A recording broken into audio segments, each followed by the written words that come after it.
Welcome back to the O Show, everything crypto, NFTs, and yes, crypto taxes every day. I'm WendyO, and you guys, I have Laura here. She is Crypto Tax Girl on crypto Twitter, and she's one of the OGs in the space that actually know how to properly file your crypto taxes. I'm having her on so that she can kind of talk to us a little bit about, how the process works, what are the due dates, what an extension means, maybe a little bit about bankruptcy, some tips and tricks. I know she's got a really, really great course that's pretty affordable to use. So Laura, tell people where they can find you, and then let's kind of talk about this horrible topic that nobody wants to talk about, but we have to.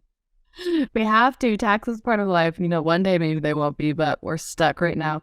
So I am usually on Twitter just at Crypto Tax Girl. That's where I tweet tax tips all year long. And then if you want more like individual help, you want me to do your taxes, you want me to do your crypto reconciliation, if you go to cryptotaxgirl.com, you'll be able to find my email, my consultation link, everything that you need there to contact me. But if you just want to, get some crypto tax tips, at Crypto Tax Girl on Twitter is where you'll find me. Awesome. So I know that we have to pay our crypto taxes, but what are some of the biggest questions that you get, or most asked questions that you get about crypto taxes or NFTs or whatever that is? Because I know NFTs are kind of like this new thing. Hey.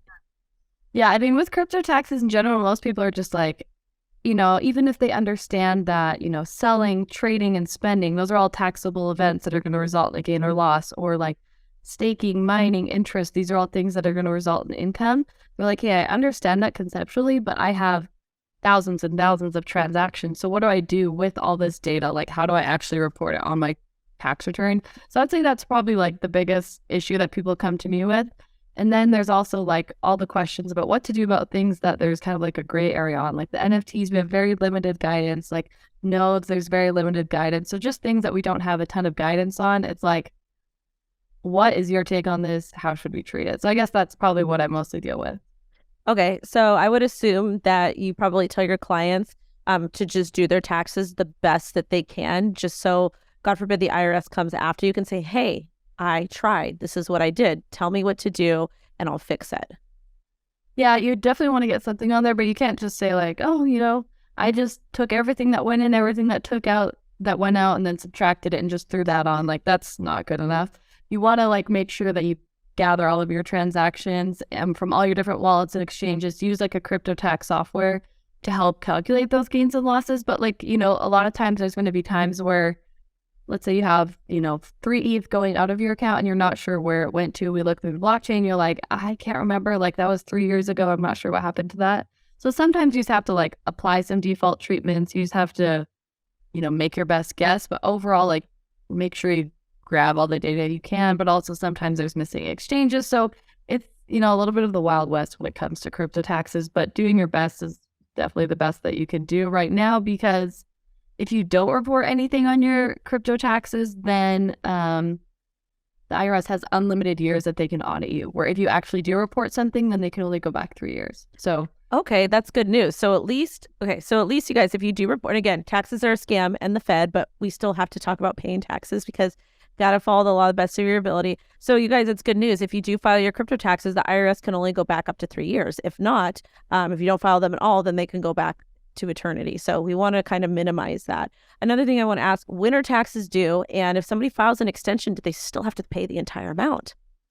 So taxes are due April 18th this year. If you are in California, actually right now, the IRS has extended your tax return until October 18th without any like penalties or interest because of your winter storms. All of the rain, I guess, is too much for you to do your taxes. But you have till October. Everyone else has till April 18th. But if you are like, oh shoot, I'm just watching this now, I only have like a couple weeks left to do my taxes and I can't gather all the information in time, you can file an extension, which will give you till October 16th to file your tax return. But doing that, you still have to make your payment in April. Otherwise, you'll have penalties and interest. And so the penalties are 0.5% per month on what you owe. And then the interest like changes every quarter. Obviously, interest rates are high right now. I think it's like 7% this quarter. And so you'll have interest on top of that. That's, monthly, every day until you pay.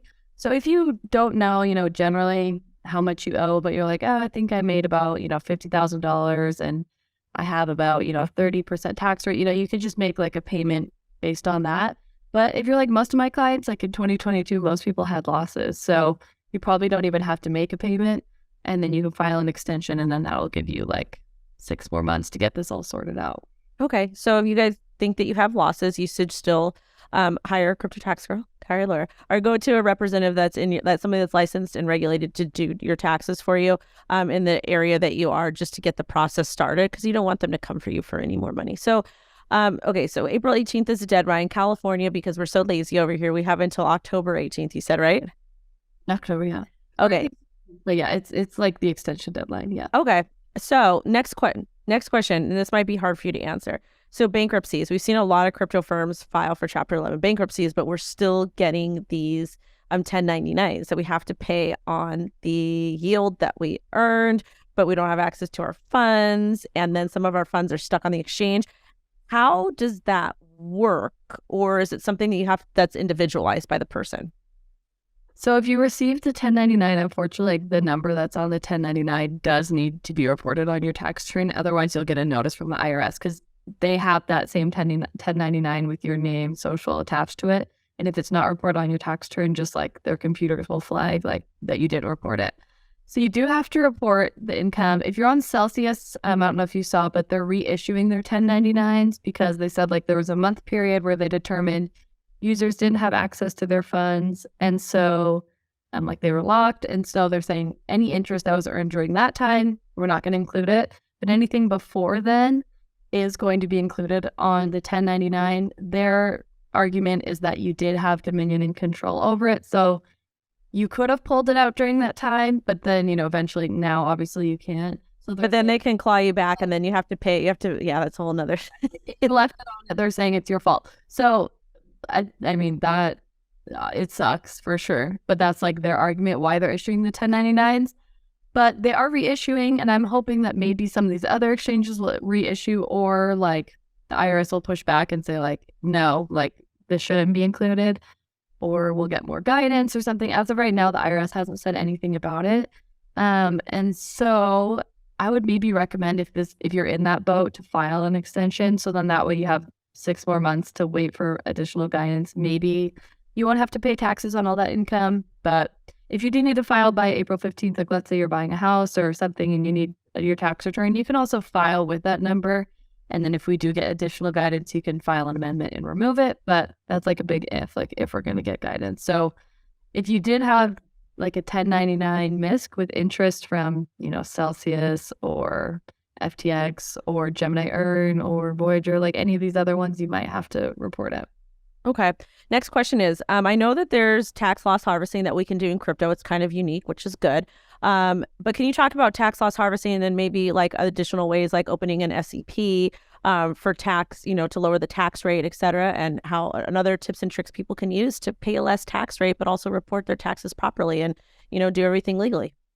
Yeah. So with the tax loss harvesting, if you don't know what it is, it's that at the end of the year, or really any time in the year, but most people do it at the end of the year, and they take a look at what the gains that they've had so far that year. So let's say they're like, oh, I have $10,000 in gains, but I'm holding these NFTs or these tokens or whatever they're holding at a loss.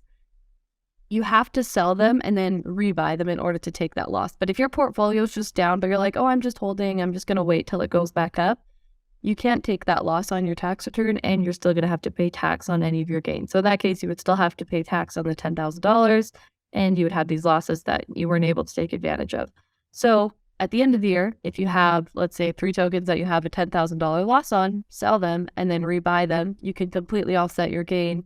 Your only downside is you're resetting your cost basis and holding period, but it's not, if it's at a loss anyways, it doesn't really matter what your holding period is.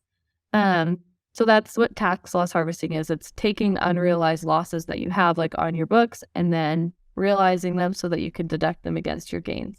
And I would recommend only doing that up to the amount of your gains plus an additional $3,000, because you can only take $3,000 of net losses per year. So if you have like $100,000 in gains, I wouldn't recommend recognizing all of them at once, because you're resetting your cost basis and holding period for like no reason, because you're only going to be able to take 3,000. The rest will roll forward to next year, so you might as well just take them next year when you get there. So that's what tax loss harvesting is. As of right now, wash sale rules don't apply to crypto. There is like bills being proposed that is, proposing that wash sale rules would apply to crypto.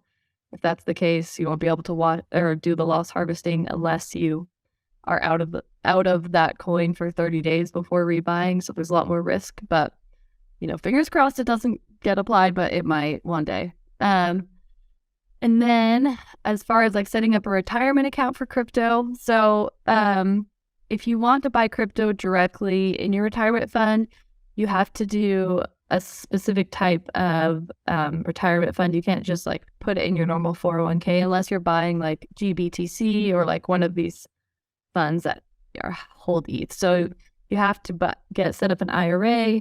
You have to have a specific type of IRA set up. And I don't set up the IRAs for people, so I don't do this myself, but I know other people that do it if you do end up needing a referral. And you can hold crypto directly in your retirement account. And then especially if it's a Roth IRA, it's very beneficial because let's say you buy one Bitcoin today, it's like $25,000.